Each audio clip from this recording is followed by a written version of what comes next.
মাশরাফি নড়াইলকে অনেক আলোকিত করেছে। প্রত্যেকটা জেলায় জেলায় জুলাইয়ের খুঁটি বানিয়েছে, যেটাকে জুলাই স্তম্ভ বলে। সাকিব আল হাসান যে খুব প্রকাশ করেছেন রাজনীতি নিয়ে, কিংবা মাশরাফি বিন মুর্তজা মৃত্যুর পর তার মরদেহ যেন নড়াইলে নেওয়া না হয়, তার এই ক্ষোভ, তাদের এই কষ্ট রাজনীতির প্ল্যাটফর্মে এসে আসলে বাংলাদেশের রাজনীতিতে কি ধরনের বার্তা দিবে, কিংবা কোনো পরিবর্তনের ইঙ্গিত আপনি দেখছেন কিনা?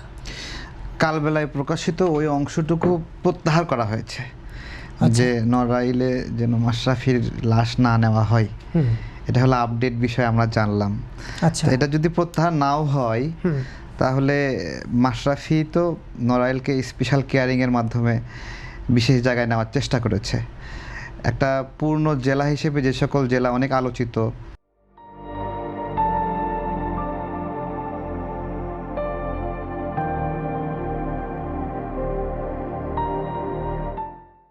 যেমন রাজশাহী, ফরিদপুর, খুলনা, যশোর, নড়াইল এইভাবে আলোচিত একটা জেলা না।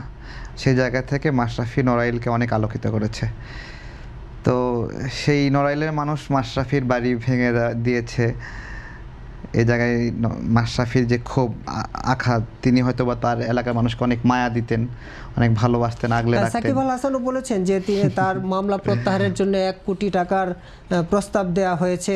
হ্যাঁ, 1 কোটি টাকা দিলে তার নাম তুলে নেওয়া হবে, তিনি সেটি দেননি। মানে তাদের এই যে কষ্ট, খুব রাজনীতির প্ল্যাটফর্মে থেকেই রাজনীতি নিয়ে তারা খুব কিংবা কষ্টের জানান দিচ্ছেন। এটা কি রাজনীতিতে কোনো ইতিবাচক পরিবর্তনের ইঙ্গিত দিবে কিনা? আমাদের জুলাই গণ অভ্যুত্থানে 2টা জায়গাতে কাজ হয়েছে। 1 নাম্বার হলো আমাদের এই জুলাই স্পিরিট এগুলোর কথা বলে আমাদের মুক্তিযুদ্ধের চিন্তা এবং যে আদর্শিক জায়গা, যেটা আমাদের গৌরব, সেটাকে মাটি চাপা দেওয়ার চেষ্টা করা হয়েছে এবং এটাকে খুব স্ট্রংলি প্রতিস্থাপন করার চেষ্টা করেছে। প্রত্যেকটা জেলায় জেলায় জুলাইয়ের খুঁটি বানিয়েছে, যেটাকে জুলাই স্তম্ভ বলে। এটা এরকম বিষয় যে প্রত্যেকটা জেলায় যেরকম শহীদ মিনার আছে বা 71-এর স্মৃতিসৌধ বা এই স্থাপনাগুলোর মানে তারা নতুন একটা কেবলা বানানোর চেষ্টা করেছে। হ্যাঁ, 71 সালের এই ঘটনাকে ম্লান করে দেওয়ার জন্য একটা নতুন আদর্শিক, যে এটা জুলাই, এই জায়গাতে একটা কাজ করেছে। জুলাইয়ের পরে আরেকটা জায়গায় কাজ করেছে যে জুলাইয়ের পরে মামলা দিয়ে দিয়ে টাকা অর্জন করা। এবং কেমন মামলা? একটা ঘটনায়, একটা মৃত্যুর ঘটনায় 200, 250, 180 জন মানুষের বিরুদ্ধে মামলা। তো এই মামলাটাকে কে পারবে সঠিক বলে অ্যাড্রেস করতে? কে পারবে? এবং সেই মামলাগুলোতে কি হয়েছে, এই যে তার কাছে সাকিব আল হাসানের কাছে যেরকম 1 কোটি টাকা চেয়েছে, এরকমভাবে হর হামেশা এই কাজগুলো করেছে। এবং এগুলো কারা করলো? জুলাই গণ অভ্যুত্থানে আইজিপি মামুন রাজসাক্ষী। আইজিপি মামুন রাজসাক্ষী হলে কি সে মাপ পাওয়ার যোগ্য? একজন প্রধানতর আসামিকে আপনি রাজসাক্ষী বানিয়ে দিচ্ছেন। এটা কি কোনো মেকানিজম না? এটা একটা বাণিজ্যিক মেকানিজম না যে তোমাকে রাজসাক্ষী বানিয়ে বাঁচিয়ে দিব? হ্যাঁ, তো আমার প্রশ্ন হলো, শেখ হাসিনা ভারতে আছে, তাকে অপরাধী প্রমাণ করার জন্য আমার আইজিপি মামুনকে রাজসাক্ষী বানাতে হবে? আশুলিয়াতে যে মানুষগুলোকে অ্যাকিউজ করা হয়েছে, আমরা অনুসন্ধান করছি, খুঁজে পাচ্ছি যে প্রধান যে আসামি তাকে ওখানে রাজসাক্ষী বানানো হচ্ছে। আর হলো, এবং সেই জন্য কি করছে রাজাকারদের আইনজীবী? রাজসাক্ষীর ব্যাখ্যাটা আসলে কি, মানে কোন প্রেক্ষাপটে কিংবা কি চুক্তিতে রাজসাক্ষী বানানো হচ্ছে? সেটা তো চুক্তি, রাজসাক্ষী একটা চুক্তিতে রূপান্তরিত হয়েছে। হ্যাঁ, যুদ্ধ অপরাধীদের আইনজীবী, রাজাকারদের আইনজীবী তাজুল ইসলাম, সে রাজসাক্ষী বানিয়েছে। রাজসাক্ষী বানানোর ক্ষেত্রে সে অভিযুক্ত। এবং কি হলো, সিসিটিভি ক্যামেরা গায়েব করে গেল, সিসিটিভি ক্যামেরা ফুটেজ নাই। কখন নাই হলো?